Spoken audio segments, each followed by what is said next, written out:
Vale, vamos directos al grano.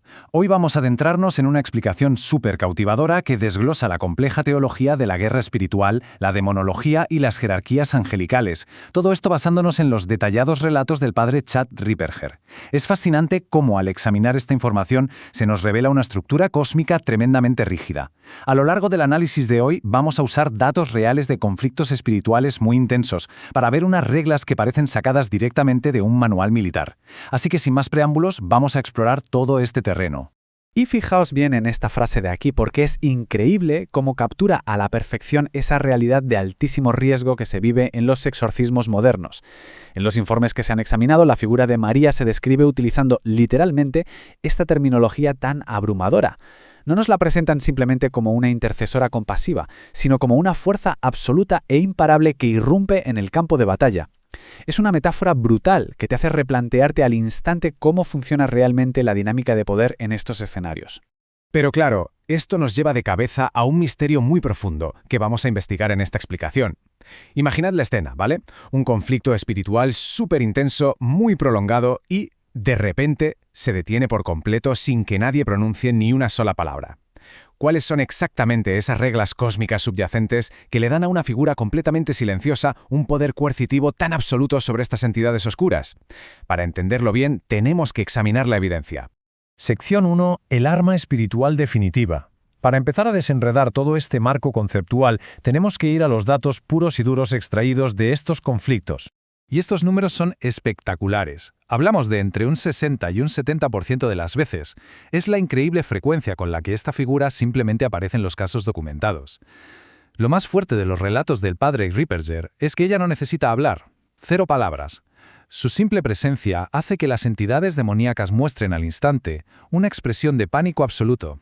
Los textos lo comparan con la cara que pondría si alguien te estuviera empujando desde un puente altísimo, es decir, un terror inminente y totalmente inevitable. O sea, el punto clave aquí es que su autoridad es absoluta e inmediata.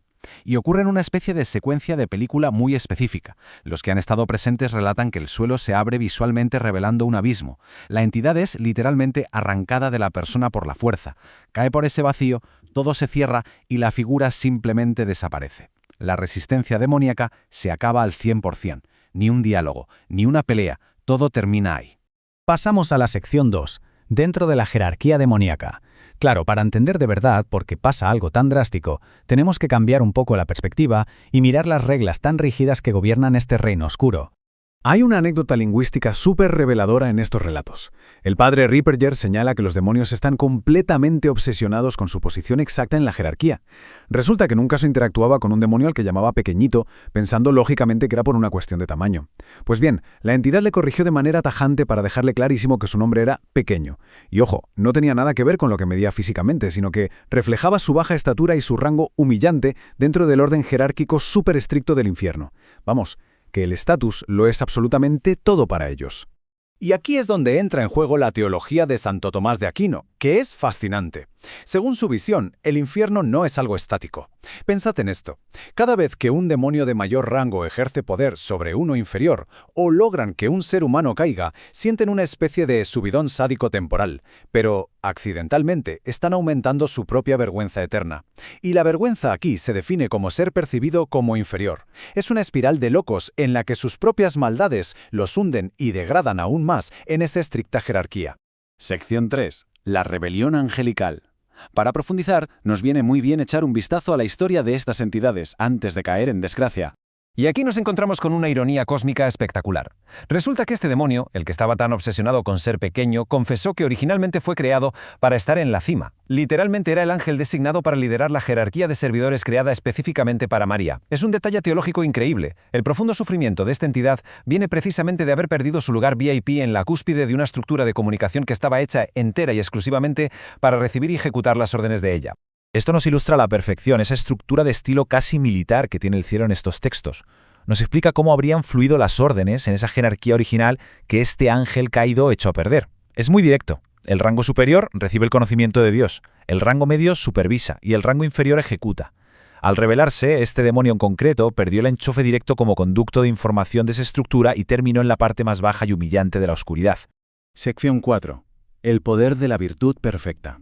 Vamos directos al clímax de este misterio teológico para descubrir de dónde sale exactamente esta autoridad inigualable de María dentro de la estructura cósmica.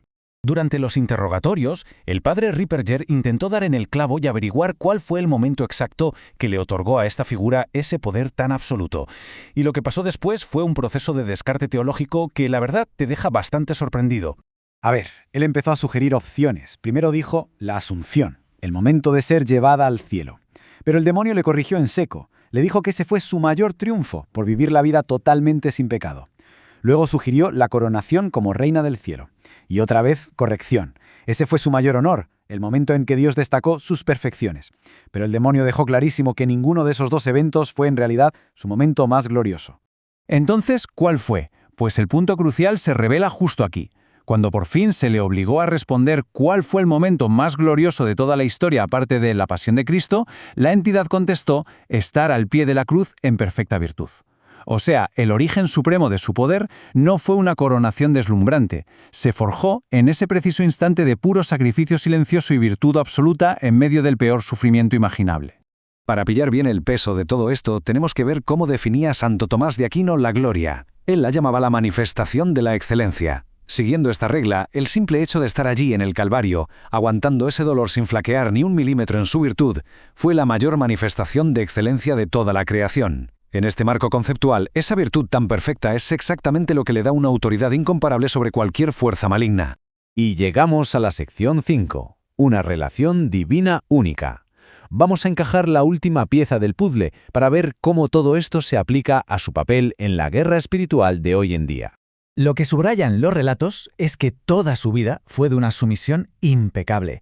Nunca ofendió a la divinidad, ni una sola vez. Y lo que es más bestia todavía, nunca se paró a calcular el coste personal de los sacrificios que hacía.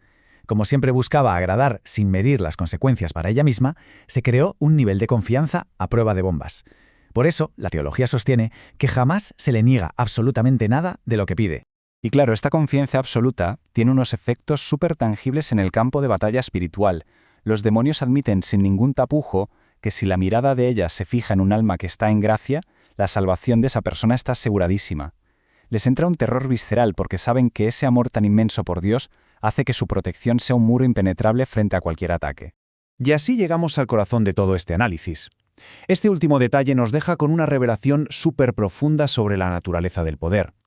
En este inmenso y complejo marco teológico, resulta que la verdadera autoridad, esa que hace temblar a legiones enteras y cerrar abismos en un segundo, no tiene nada que ver con la fuerza destructiva o el ruido de sables. Se define, simple y llanamente, por la capacidad de mantener una virtud inquebrantable y un sacrificio silencioso. Es un cambio de paradigma brutal sobre lo que significa la victoria y desde luego un concepto fascinante para quedarse pensando un buen rato.